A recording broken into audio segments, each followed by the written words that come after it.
Madame, Monsieur, bonsoir, ravi de vous retrouver pour cette nouvelle édition consacrée aux élections et au premier parti de France, celui de l'abstention.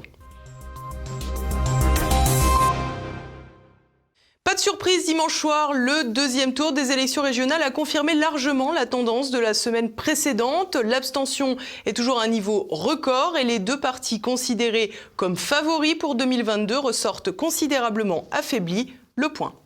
65,42%. Le taux d'abstention pour ce deuxième tour est à peine plus bas que pour le premier qui affichait lui 66,72%. Un nouveau chiffre qui confirme que les Français ne sont plus sensibles aux tirades moralisatrices des cadres politiques, lesquels sont eux-mêmes directement responsables du rejet des urnes. En effet, malgré une semaine où l'essentiel de la classe politique a oscillé entre complaintes du mal-aimé et démonstrations d'autorité pour culpabiliser les déserteurs du scrutin, rien n'y aura fait. Et si certains continuent de se réfugier vers une prétendue incompréhension des électeurs pour l'importance des régionales ou des enjeux, c'est bel et bien un choix en conscience qui a été fait par la majorité, celui de ne pas se déplacer pour donner un blanc-seing à des élus qui ne respecteront pas leurs engagements aussitôt assis dans leur siège. Il est aussi intéressant d'observer cette désaffection face aux injonctions de front républicain.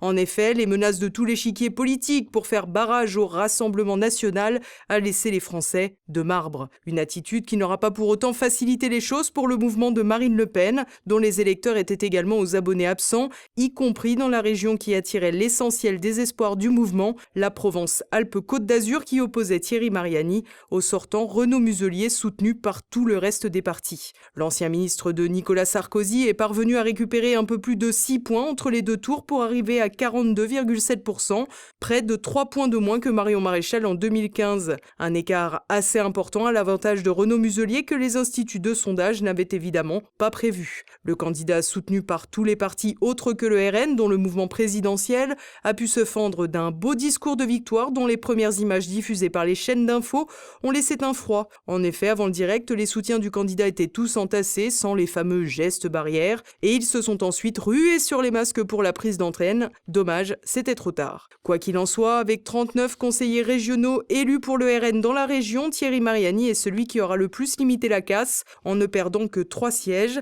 à l'instar d'Edwige Diaz en Nouvelle-Aquitaine qui aura fait élire 26 personnes contre 29 en 2015. En Île-de-France, la tête de liste et vice-président du RN, Jordan Bardella, a vu son score baisser entre les deux tours de 13,14% à 10,8%. Les rangs des conseillers régionaux franciliens du RN passeront donc de 22 à 16. Conclusion, aucun camp n'a réussi à mobiliser, pas même le Rassemblement national qui sera affaibli de l'échéance en accusant la perte de 30% de ses conseillers régionaux en passant de 358 à 252. Une situation délicate qui vient frapper le mouvement une semaine avant son congrès d'avant-présidentiel organisé en fin de semaine prochaine. Mais si Marine Le Pen ne sort pas renforcée par les régionales, c'est avant tout le mouvement présidentiel qui subit une gifle historique pour un parti au pouvoir. Avantage pour La République En Marche, le mouvement n'existant pas en 2015, la comparaison est impossible. Pour autant, l'incapacité à s'ancrer localement pour ce parti coquille vide ne fera pas les affaires du président sortant pour mener la bataille de la présidentielle. La majorité avait pourtant mis les petits plats dans les grands en dégainant un grand nombre de ministres, une décision couronnée d'échec qui montre à la fois le rejet des Français pour l'exécutif et la déconnexion de celui-ci vis-à-vis du peuple. Le premier tour avait déjà entamé l'opération avec la veste monumentale d'Éric Dupond-Moretti et Gérald Darmanin dans les Hauts-de-France. Le second a terminé de doucher les autres. Ainsi, le candidat Laurent Saint-Martin en Île-de-France perd près de 2 points pour le deuxième tour, passant ainsi sous la barre des 10%. Et ce n'est visiblement pas la présence de Marlène Schiappa sur la liste qui a su endiguer l'hémorragie.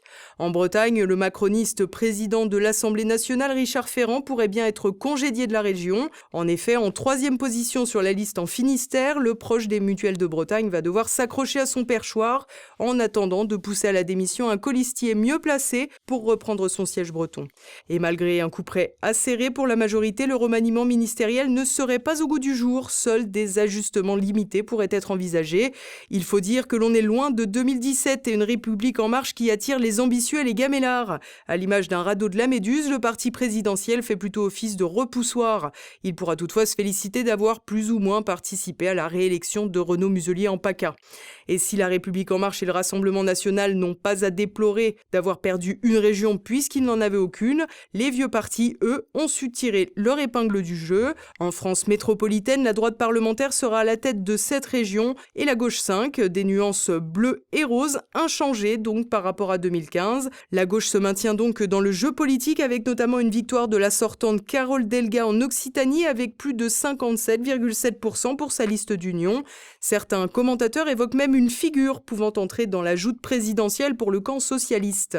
La Bretagne, acquise en 2015 par Jean-Yves Le Drian, socialiste devenu ministre macronien, est conservée par son successeur Loïc Chenet-Girard. En Île-de-France, la liste pot pourri avec Audrey Pulvar, Clémentine Autain et la tête de liste Julien Bayou n'a pas eu trop de pertes en ligne. Avec 33,68%, la liste obtient 53 sièges, soit 13 de moins que le socialiste Claude Bartolone en 2015. Les élus de gauche seront donc moins nombreux à la région, mais aussi et surtout beaucoup plus divisés, puisque des sortes de sociaux-démocrates vont devoir cohabiter avec des insoumis et des écologistes aux relations complexes avec les questions de communautarisme. La réunion aura quant à elle donné lieu à une victoire de la candidate de l'Union de la gauche, Huguette Bello, que les insoumis se sont empressés de féliciter. Du côté de la droite parlementaire, l'heure est à la fête. Après un enchaînement de revers depuis la présidentielle de 2017, le paysage semble enfin s'éclaircir. Même sans suspense, Valérie Pécresse en Île-de-France s'est offert une large victoire avec près de 46% des voix. Satisfaction encore plus intense pour Laurent Wauquiez en Auvergne-Rhône-Alpes qui conserve son siège avec 55,18% des électeurs. Une large majorité que Xavier Bertrand en Hauts-de-France sera également parvenu à s'offrir avec 52,37% des voix.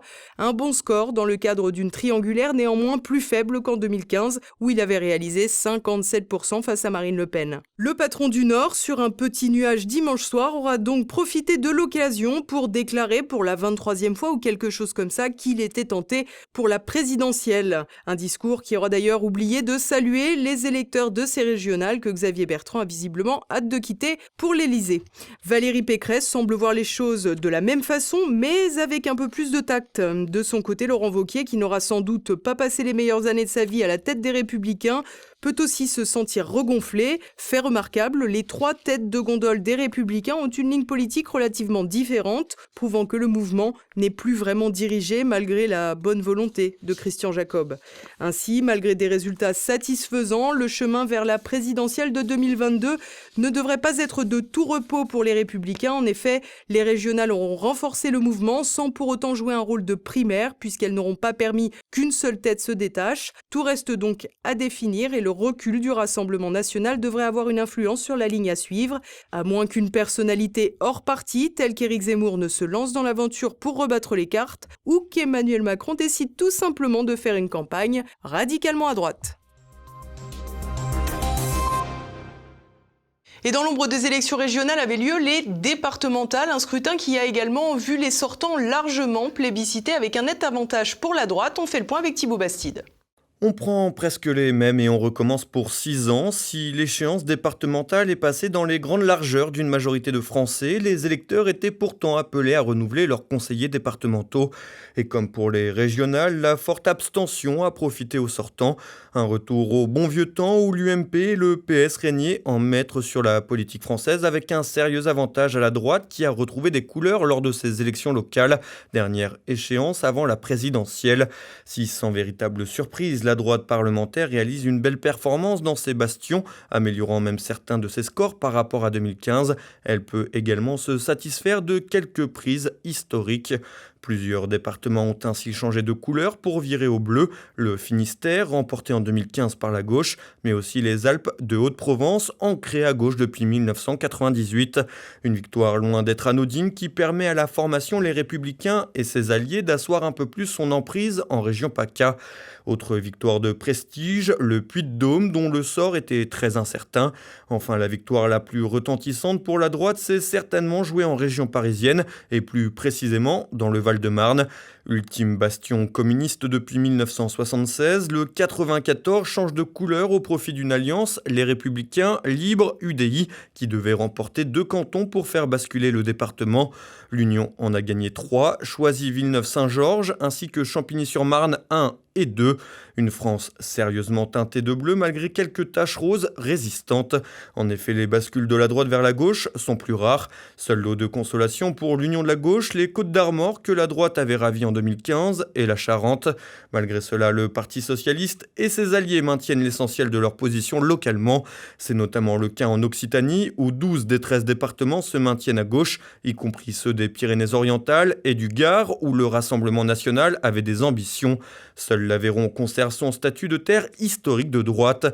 En parlant du parti de Marine Le Pen, le bilan des élections départementales n'est guère meilleur que celui des régionales. En effet, si le RN nourrissait de grands espoirs dans plusieurs départements, il est souvent reparti bredouille. Le mouvement n'a pas réussi à décrocher un seul département. La soirée a été compliquée pour le Rassemblement national qui a essuyé un premier échec dans les Pyrénées-Orientales qu'il espérait ravir à la gauche. Une défaite pour le maire de Perpignan, Louis Alliot, qui avait porté la campagne du Rassemblement national dans le département, même s'il n'était pas personnellement candidat.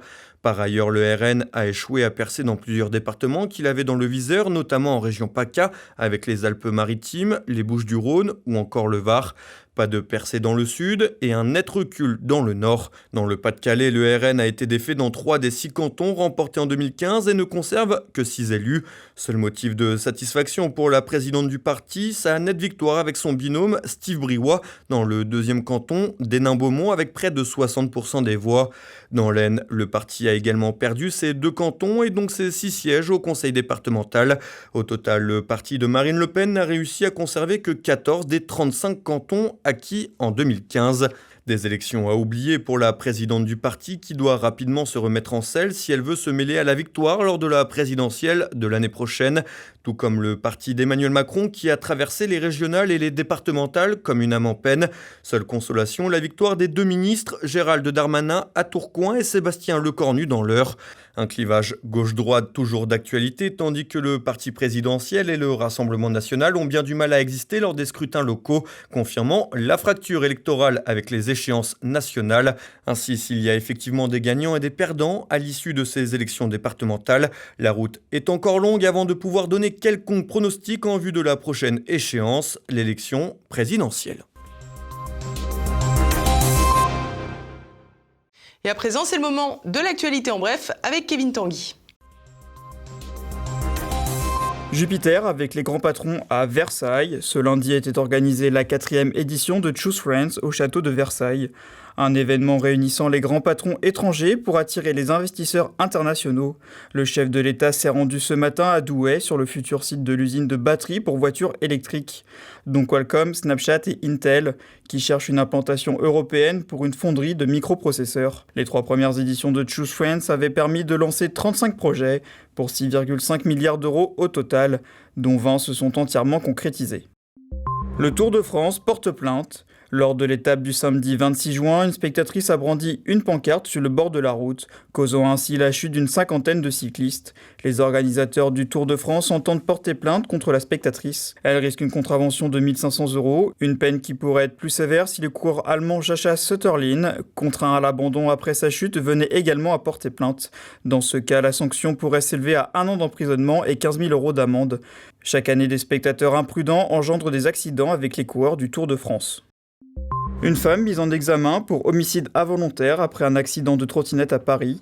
Une touriste italienne de 32 ans est décédée des suites de ses blessures le 16 juin dernier, 2 jours après avoir été percutée par une autre femme en trottinette. Cette dernière a pris la fuite mais a finalement été retrouvée et mise en examen le 26 juin et placée sous contrôle judiciaire pour l'homicide involontaire aggravé par 2 circonstances, la fuite et le manquement délibéré à une obligation de sécurité ou de prudence.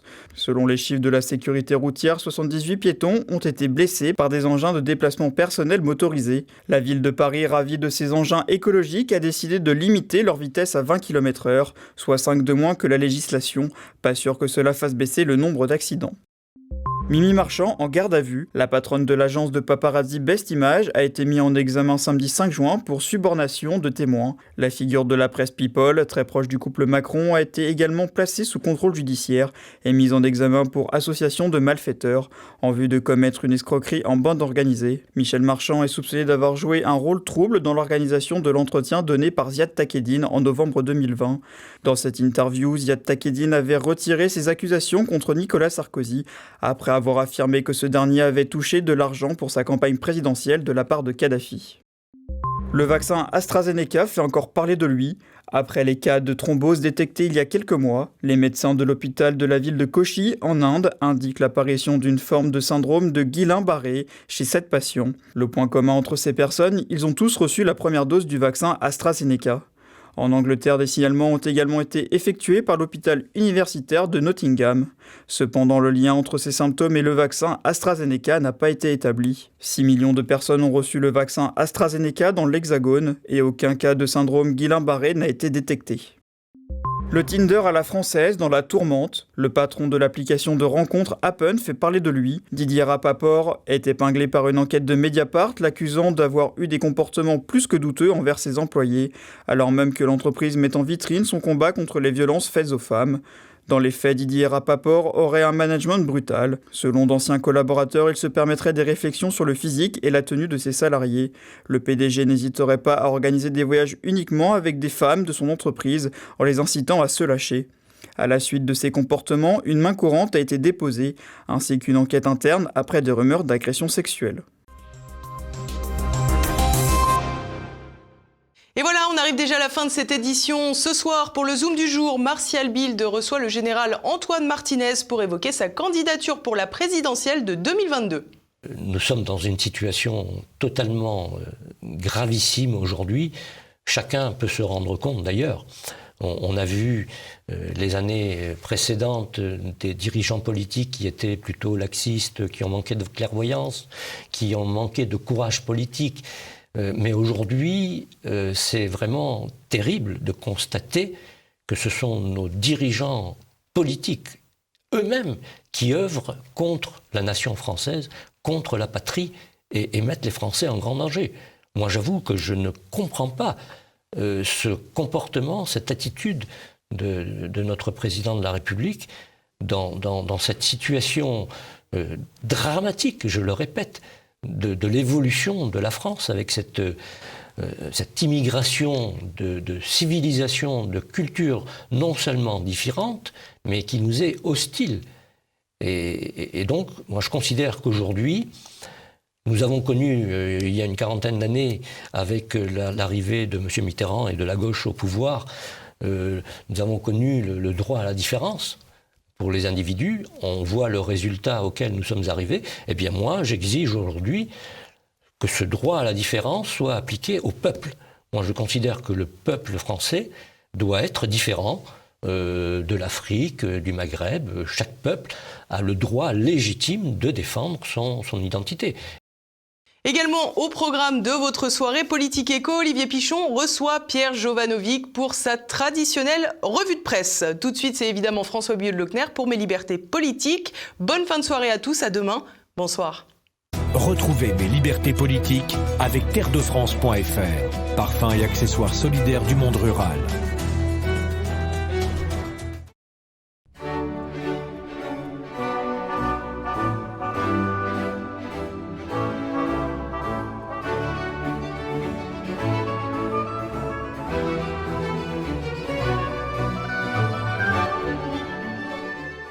Voilà un peu plus d'un an que le monde entier a été secoué par l'affaire George Floyd. Toute la planète a été obligée de s'émouvoir au sujet de cette triste affaire de bavure policière concernant un délinquant de Minneapolis. Cette affaire, de par l'action déterminée des propagandistes de la bien-pensance, a été érigée en symbole de lutte interstellaire contre le racisme et le mal avec un grand M. Il y a eu un avant et un après George Floyd. Black Lives Matter et tout le tout-team. Si vous ajoutez à cela les élections présidentielles américaines, avec le remplacement de Trump, le méchant républicain, par Biden, le gentil démocrate, c'est sûr, nous allons entrer dans une nouvelle ère de bonheur et de prospérité universelle. À Minneapolis, après les événements, les autorités démocrates ont décidé de transformer la police, histoire de bien montrer à la face du monde qu'était venu le temps du paradis sur Terre. Seulement, comme dirait ce bon vieux Paul Claudel, chaque fois que l'homme essaie d'instaurer le paradis sur Terre, ça fait tout de suite un enfer très convenable. Voyons plutôt. Le conseil municipal de Minneapolis a décidé de démanteler le service de police existant pour le remplacer par un nouveau modèle de sécurité. Pour faire court, suppression de toutes les fonctions sécuritaires d'une police normale. L'on pouvait donc imaginer le pire, gagner, les résultats sont là. En un an, les homicides ont plus que doublé et tout est à l'avenant. 53% d'augmentation des fusillades, 222% d'augmentation des vols de voitures et, cerise sur le gâteau si j'ose m'exprimer ainsi, une vingtaine d'enfants ont été tués par balle depuis le début de l'année. Des chiffres qui font froid dans le dos. Et le pire de tout, c'est que les victimes de ce déchaînement de violence sont les Noirs, qui apprécieront certainement cette conséquence inattendue du fameux Black Lives Matter. Les chiffres implacables ne mentent pas.